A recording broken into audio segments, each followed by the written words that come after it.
नमस्कार। मैं हूँ नंदकिशोर जोशी, वास्तुशास्त्र पार्ट 2 पुस्तक का लेखक। आज से मैंने अभी नई पुस्तक लिखी है, विद्यासागर वास्तुशास्त्र पार्ट 2। उसी पुस्तक के आधार पर मैं आज से आरंभ कर रहा हूँ आप लोगों के सामने वास्तुशास्त्र के संबंध में कुछ बातें। रास्ता एवं जल निष्कासन व्यवस्था, इस विषय से मैं आज आरंभ कर रहा हूँ। घर का मुख्य द्वार हमेशा पूरब या उत्तर की तरफ उत्तम माना गया है। घर का रास्ता सड़क से संयोग के लिए उत्तर पूर्व शुभ है। आजकल जमीन अभाव में दक्षिण पश्चिम में भी मुख्य रास्ता देखने को मिलता है। घर का द्वार मुख्य सड़क से संयोग के समय अर्थात जोड़ने के समय घर की भूमि दक्षिण पश्चिम मुख्य सड़क से ऊंची रहनी चाहिए एवं उत्तर पूर्व भूमि नीची रहनी चाहिए। घर से बरसात का पानी उत्तर पूर्व से प्रवाहित होना चाहिए। घर के पास नदी, नाला, कैनाल इत्यादि दक्षिण पश्चिम में रहने पर भी आपकी भूमि से निकला जल उत्तर पूर्व होकर निष्कासित होने पर घर के सारे सदस्य सुखी रहेंगे। उत्तर, ईशान एवं पूर्व में जलाशय शुभ है, लेकिन दक्षिण पश्चिम में अशुभ है। दक्षिण में जलाशय रहने पर घर में अशांति, चोरी का भय बना रहता है। पश्चिम में जलाशय होने पर घर के स्वामी या घर की महिला को अवसाद होने की संभावना रहती है। घर के मुख्य द्वार के सामने 3 मोड़ वाली सड़क अशुभ है, अतएव घर के सामने बाड़ या दीवार खड़ी करनी चाहिए, जिससे मुख्य द्वार एवं 3 मोड़ वाली सड़क एक सरल रेखा में नहीं हो। एक सरल रेखा में 3 दरवाजे अशुभ हैं। वास्तु का आकार यदि 4 कोनों वाला है, भुजाएं समान नहीं है, दक्षिण पश्चिम भाग ऊंचा हो, अग्नि वायु नैऋत्य कोण ऊंचा रहे, ईशान कोण नीचा रहे, ऐसी भूमि अति उत्तम है। दक्षिण पश्चिमी बाहु सीध में और नैऋत्य कोण समकोण हो तो शुभ है। घर के लिए जमीन खरीदते समय अपने घर के उत्तर पूर्व की जमीन खरीदने पर शुभ होती है, लेकिन दक्षिण कोना और पश्चिम कोने पर दोष रहने पर इसे ठीक कराने पश्चात ही जमीन खरीदनी चाहिए। उत्तर पूर्व में भूमि खरीदकर अपनी जमीन में मिलाने पर ईशान कोण गोलाकार या छोटा हो जाता है, तो उत्तर पूर्व में जमीन नहीं खरीदनी चाहिए। अपने घर के पश्चिम में भूमि खरीदकर पश्चिम में घर निर्माण करने पर चलेगा। अपने घर को कभी भी किसी हालत में दक्षिण पश्चिम में बढ़ाएंगे नहीं, इसका ख्याल रखना चाहिए। जलाशय निकट घर निर्माण करने के पहले जलाशय के पास जमीन पर बाउंड्री वॉल बनाएं। कम से कम जलाशय से 12 फुट या घर के स्वामी के 9 हाथ दूर से वास्तु निर्माण करें। ईशान्य कोण में घर निर्माण आरंभ के पहले 3 बेल, 3 डालिम और 1 तुलसी के चारा के साथ श्वेत आरक वृक्ष का वृक्षारोपण करने से शुभ होता है। चैप्टर नंबर 2, वास्तु चुनाव। लंबाई चौड़ाई समान नहीं होने वाली जमीन पर मकान बनाना उचित है। घर की लंबाई चौड़ाई को 2 से भाग करने पर भागफल अगर 0 हो जाता है तो अशुभ है। ठीक इसी तरह आयताकार जमीन की लंबाई चौड़ाई से अगर दुगनी है या दोगुने से अधिक हो तो घर मालिक की मृत्यु होगी। अगर कोई जमीन ऊंची नीची है, उसे वर्गाकार आयताकार मापकर या क्षेत्रफल निकालकर उस स्थान को समूची वास्तु या जमीन को ऊंचा कर चारों ओर बाउंड्री वॉल करेंगे। बाकी खाली छोड़ी जगह पर फल फूल का बगीचा बना सकते हैं।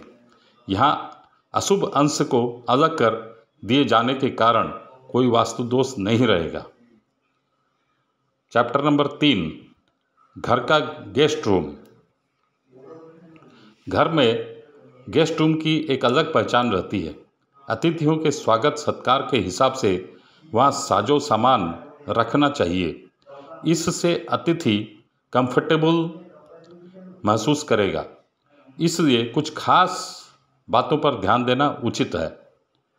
नंबर 1, गेस्ट रूम हर समय ऑफ वाइट, क्रीम, हल्के नीले रंग में सजाने से अच्छा है।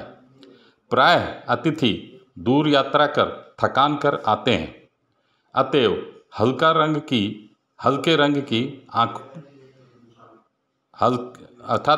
रंग उनकी आँखों के लिए आरामदायक रहेगा। गेस्ट रूम में पर्दे, चादर इत्यादि एक ही रंग के होने पर गेस्ट रूम और ज़्यादा सुंदर दिखेगा। नंबर 2, सजावट ऐसी होनी चाहिए वह एक होटल रूम की तरह न दिखे, घर जैसा दिखे। अधिक फर्नीचर वहाँ ना रखें, खाली जगह रखें, जैसे वहाँ आवागमन में अतिथि को कोई कठिनाई ना हो एवं गेस्ट रूम खुला खुला लगे। नंबर 3, घर का कोई भी कबाड़ वहाँ गेस्ट रूम में न रखें। इसको स्टोर रूम न होने दें, इसको खाली रखें। अतिथियों के लिए वहाँ एक अलमारी की व्यवस्था होनी चाहिए। यह ड्रेसिंग टेबल के संग भी रह सकती, एक बड़े दर्पण के साथ अलमारी भी रख सकते हैं। अतिथि बाहर जब जाएं तो दर्पण उनकी मदद कर सकता है। नंबर 4, एक छोटी डस्टबिन, टेबल या दीवार घड़ी उस गेस्ट रूम में ज़रूर होनी चाहिए। फूलदानी से भी सजा सकते हैं। कुछ किताबें या अखबार या पत्रिका भी वहाँ रख सकते हैं। नंबर 5, सबसे ज़रूरी बात यह है कि गेस्ट रूम में अंधेरा बिल्कुल भी नहीं होना चाहिए। अच्छी तरह से रोशनी रहनी चाहिए। नाइट लैंप की भी व्यवस्था कर सकते हैं। चैप्टर नंबर 4,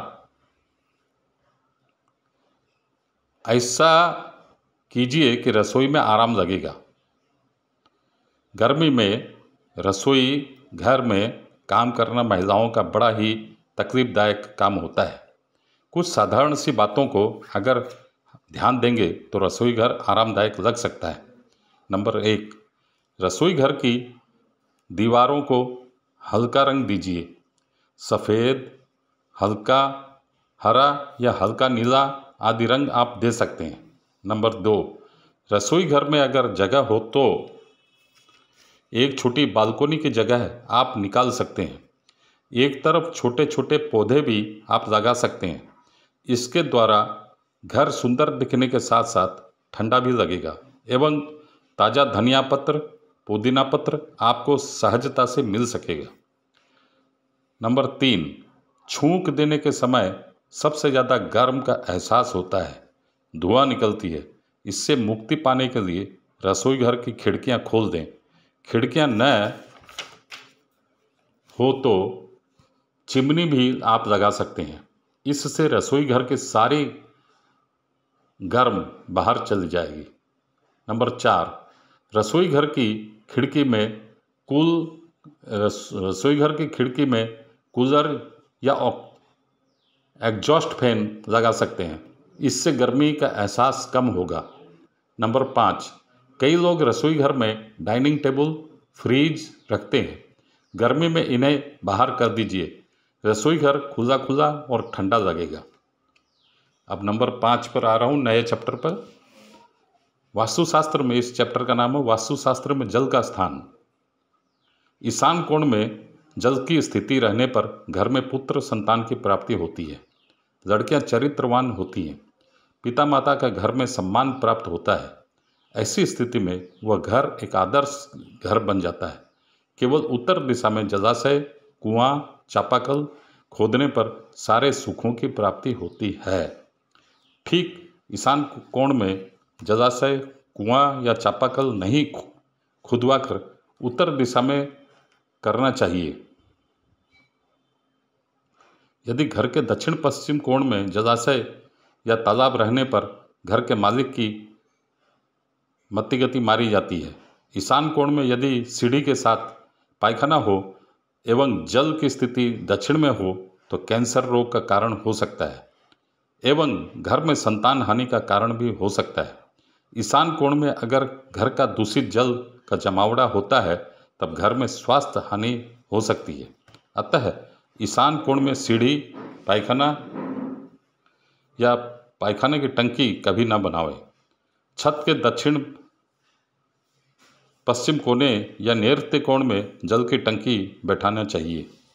इसके अलावा घर का दक्षिण पश्चिमी कोना ईशान कोण से हमेशा कम से कम 4 फुट या 4 इंच या 5 इंच ऊंचा होना चाहिए एवं घर का सारा बरसाती जल ईशान कोण से प्रवाहित होना चाहिए।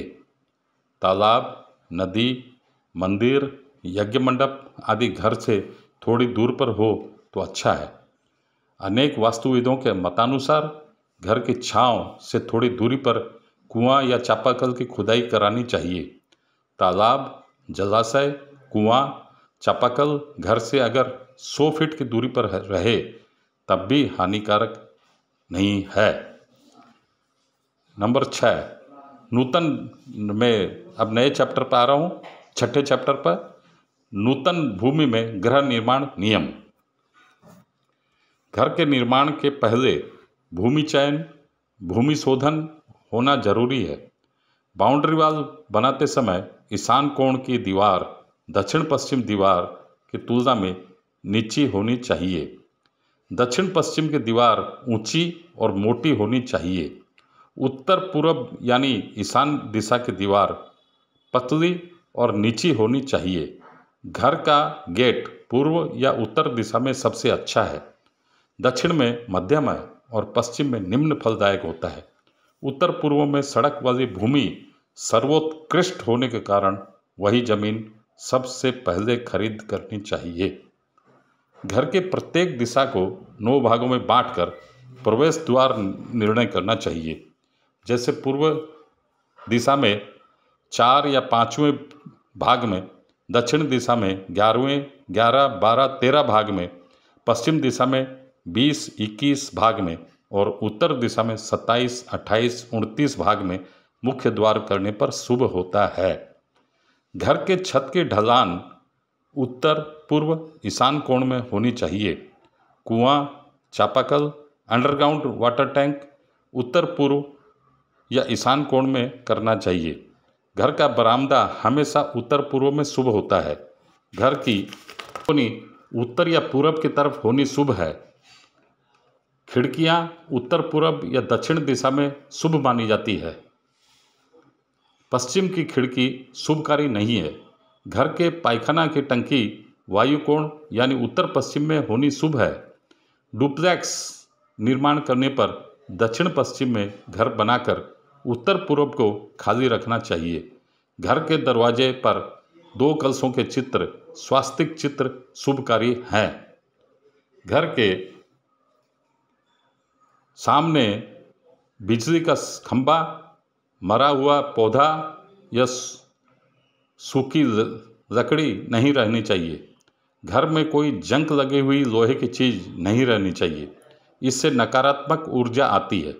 घर में चारों ओर बैर, सीताफल, इमली, सजना छुई के पौधे नहीं होने चाहिए। लेकिन यही पौधे अगर घर की बाउंड्री के बाहर हैं तो शुभकारी हैं। घर के लिए जमीन चयन करते समय देखना चाहिए कि जमीन में कोई ऊई का निवास तो नहीं है। इसके अलावा सांपों के वास की भूमि, बंजर जमीन, दान में प्राप्त भूमि, निःसंतान भूमि में घर करने पर घर के मालिक के लिए अशुभ होता है।